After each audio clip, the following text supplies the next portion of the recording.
छात्रा स्वामी विवेकानंद इस लेसन की जो ग्रामर है वो ग्रामर के बारे में नेक्स्ट विचार करेंगे। लेकिन इसके से ही पहले जो अनुशासन ही शासन है, यही चौथा लेसन है, वो चौथा लेसन के बारे में विचार करेंगे। लेकिन यहाँ पर चौथा लेसन लिखा है डॉक्टर रमेश मिलन। डॉक्टर रमेश मिलन यही पद्य भाग का कवि है जो पहले समय में अनुशासन ही शासन इस कविता के द्वारा और यही कविता लिखी है डॉक्टर रमेश मिलन के द्वारा। मेरे तरफ से सभी छात्राओं को वापस इस वीडियो के साथ आपको स्वागत करता हूं। लेकिन यहाँ पर पहले ही समय में रमेश मिलन का परिचय विचार करेंगे। बाद में यही कविता का आशय और आशय समाप्त होने के बाद वहां पर कविता का भावार्थ या सारांश के बारे में विचार करेंगे। लेकिन यहाँ पर पहले समय में ये कवि परिचय आता है रमेश मिलन। लेकिन डॉक्टर रमेश मिलन हिंदी की सुप्रसिद्ध बाल साहित्यकार है।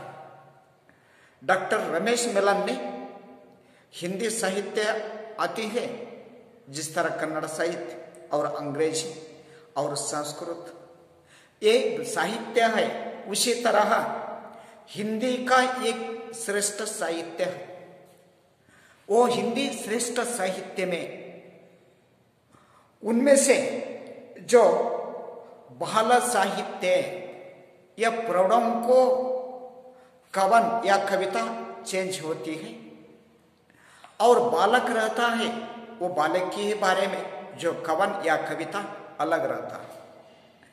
इसके लिए यहाँ पर डॉक्टर रमेश मिलन ने स्पेशली बाल साहित्य में इनका प्रभाव है।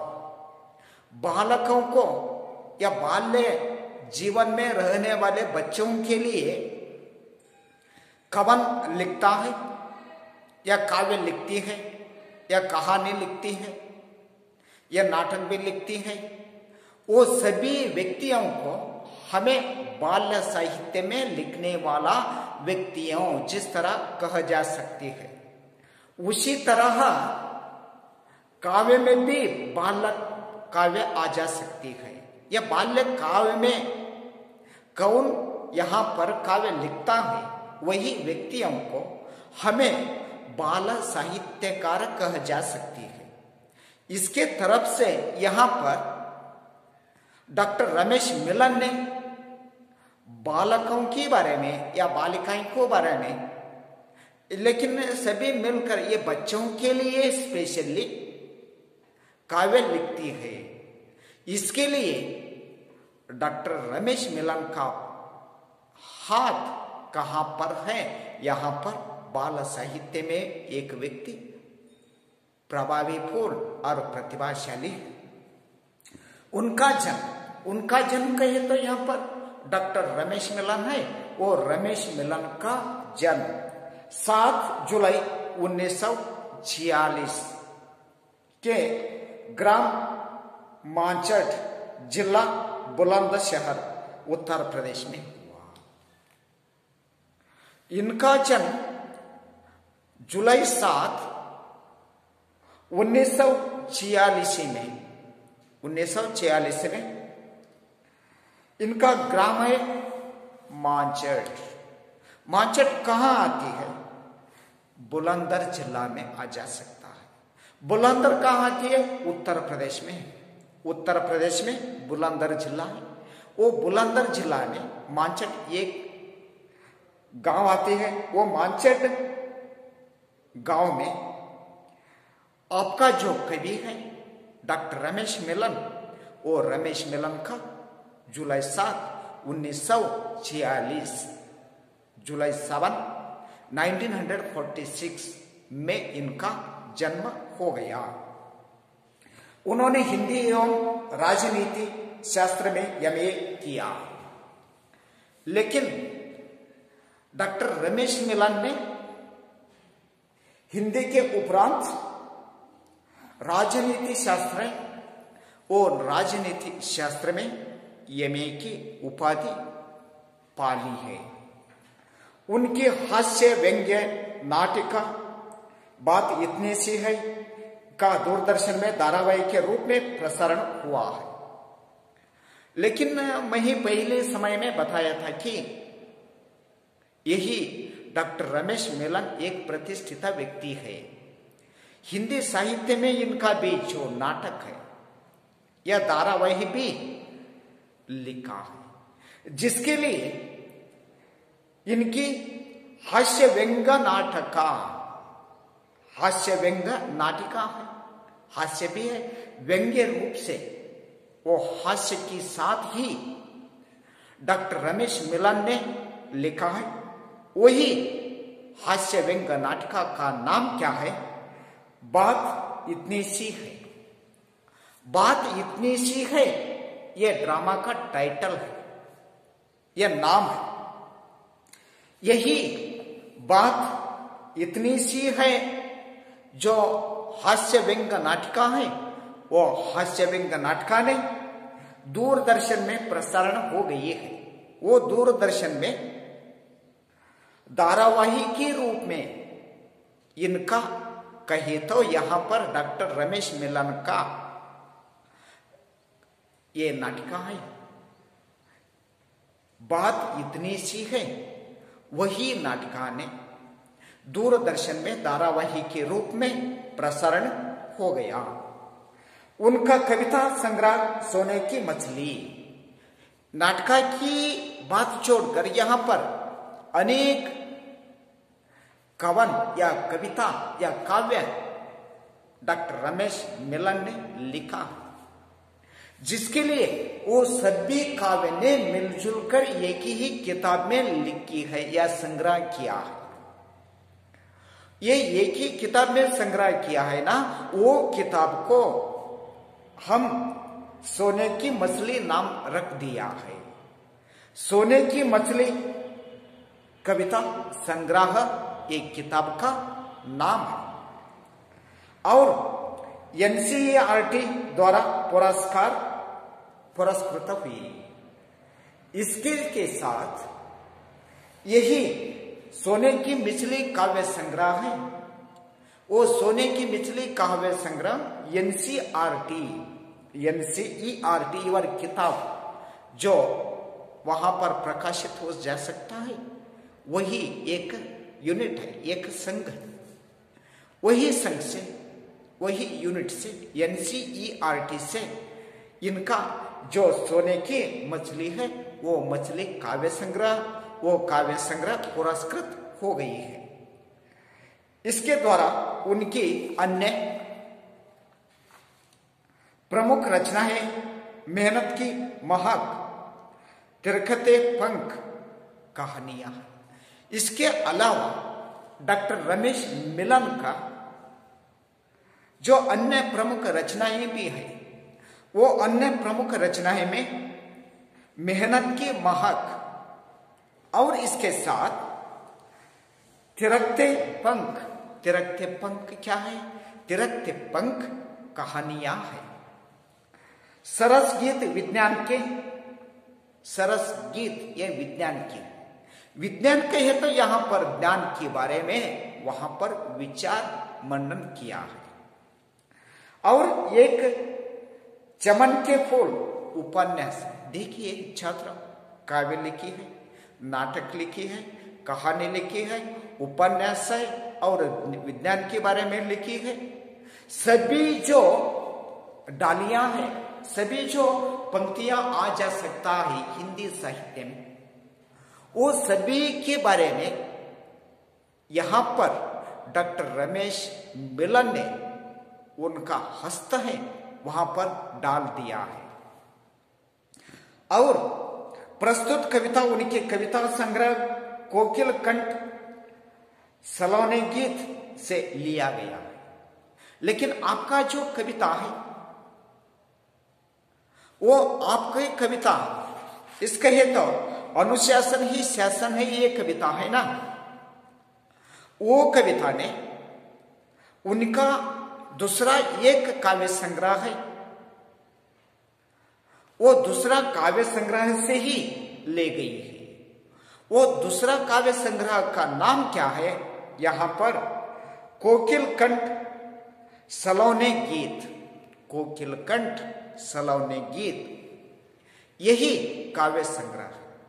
ये काव्य संग्रह से आपका शासन ही अनुशासन ही शासन है, ये कविता है, वो कविता ले लिया है। जिस तरह यहां पर डॉक्टर रमेश मिलन का परिचय समाप्त हो गई, लेकिन यही समाप्त होने के बाद यहां पर यही पद्य का, यही कविता का या काव्य का आशय, इस तरह जो कवन या काव्य लिखने के लिए क्या जरूरी है, यही कवन पढ़ने के बाद, यही काव्य जो सुनने के बाद इसके लिए क्या फायदा है, ये लिखने का जरूरत क्या है, यही तरफ से यहां पर विचार करते हैं ना। कोई ना कोई जो काम करने के लिए वहां पर एक मौका का अवसर है, लेकिन इस तरह यहां पर यही अनुशासन ही शासन है। इस पद्य से इसका विषय क्या प्रॉफिट है, आपको क्या इससे लाभ हो सकता है, इसके बारे में थोड़ा ही समय में हम विचार करेंगे। इसके लिए कविता का आशय, यहां पर लाल, हरी, पीले बत्ती ये ट्रैफिक के संकेत। आप रास्ते पर जाने समय में ट्रैफिक जाम हो सकता है, वहां पर एक ट्रैफिक कंट्रोलर रहता है, वहां पर दीप या लाइट एक एक चौक में लगा देती, लेकिन वही दीप है या लाइट है, किसका रंग का है? वो लाल रंग की है, हरे रंग की है, पीले बत्ती का है। यह ट्रैफिक का सिग्नल है। वो ट्रैफिक वहां पर दुर्घटना न होने के लिए यह ट्रैफिक का सिग्नल दे सकता है। एक एक सर्कल में कहां बहुत ही जन संपर्क आती है, बहुत ही लोगों वहां पर आ जा सकता है, वो स्थल को, वही स्थल में जो दुर्घटना हो सकता है, इसके लिए वो बचाने के लिए, वो दुर्घटना कमी करने के लिए वहां पर ट्रैफिक सिग्नल का आवश्यकता रहता है। लेकिन वही ट्रैफिक सिग्नल में जो कलर है, पहले का लाल रंग की है, वो लाल रंग अलग सूचना दे सकता है। हरे रंग का एक दीप है, वो भी अलग सूचना दे सकती है। लेकिन पीले है, वो पीले भी अलग सूचना दे सकती है। लेकिन वही रंग है ना, वो रंग अलग अलग ही सूचना दे सकता है। लेकिन कोई दीप या बत्ती लगाने के बाद क्या सूचना है, वही सूचने से हम पहले ही वो सूचना के बारे में जान पड़ेगा, आवश्यकता है।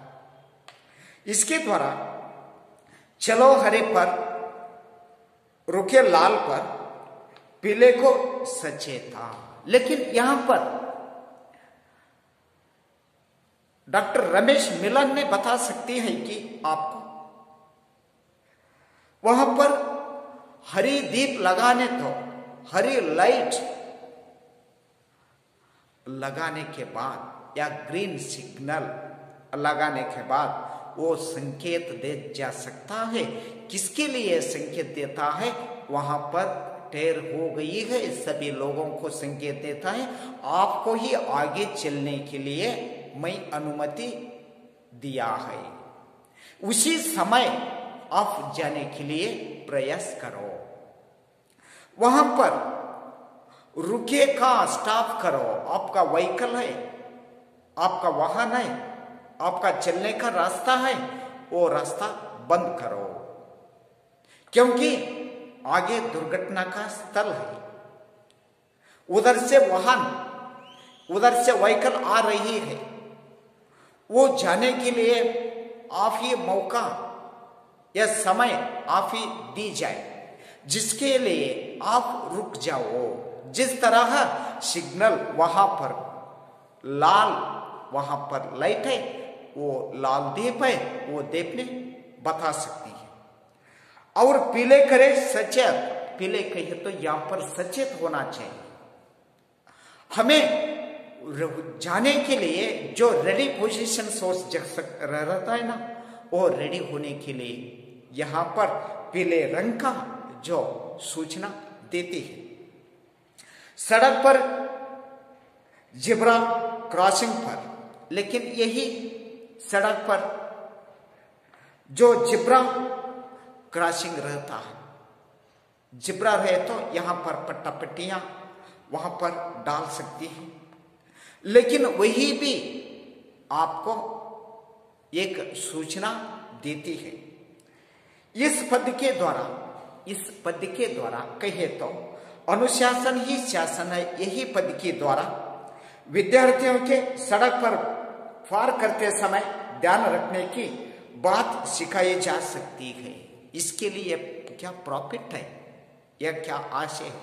विद्यार्थियों जो सड़क पार करते ही समय में यही सूचना जो पालन करने तो या अनुशासन करने तो उनका ही जीवन सुगमय या शांति या सुख से रहता है। कोई छात्र, कोई विद्यार्थी यही नियम है, वो नियम पालन न करता है,